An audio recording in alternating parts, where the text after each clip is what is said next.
নমস্কার বন্ধুরা, আশা করি সবাই ভালো আছো। আমিও ভালো আছি। আবার একটা নতুন ব্লগ নিয়ে তোমাদের কাছে হাজির হয়ে গেলাম। তো এটা সেই গতকাল সন্ধ্যাবেলায় ছিল। সন্ধ্যাবেলায় আমাদের একটু ফুচকা পার্টি চলছিল, কারণ ওই দিনে খাওয়া দাওয়ার পর একটা দিদি আমাদেরকে ফুচকা পার্টি স্পন্সর করেছিল, মানে ওই দিয়েছিল আর কি ফুচকাটা। তো সবাই মিলে খেয়েছিলাম, ভালো লেগেছিল ফুচকা। এখানে সব মেয়েরা ছিলাম আর আমাদের বাচ্চাগুলো ছিল। এই সবাই মিলে একটা সন্ধ্যাবেলা একটু বেশ জমজমাট পার্টি হয়ে গেছিলো।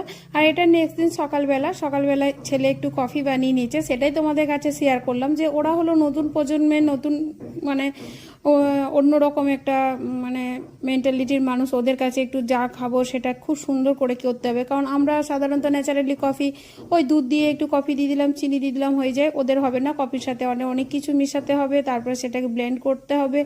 তো যাই হোক, ওরা ওদের মতো বাঁচুক, এটাই আমরা চাই। আমরা সব মায়েরে চাই আমাদের ছেলেরা ভালো থাকুক। আর ওর কফি হয়ে গেছে, দেখা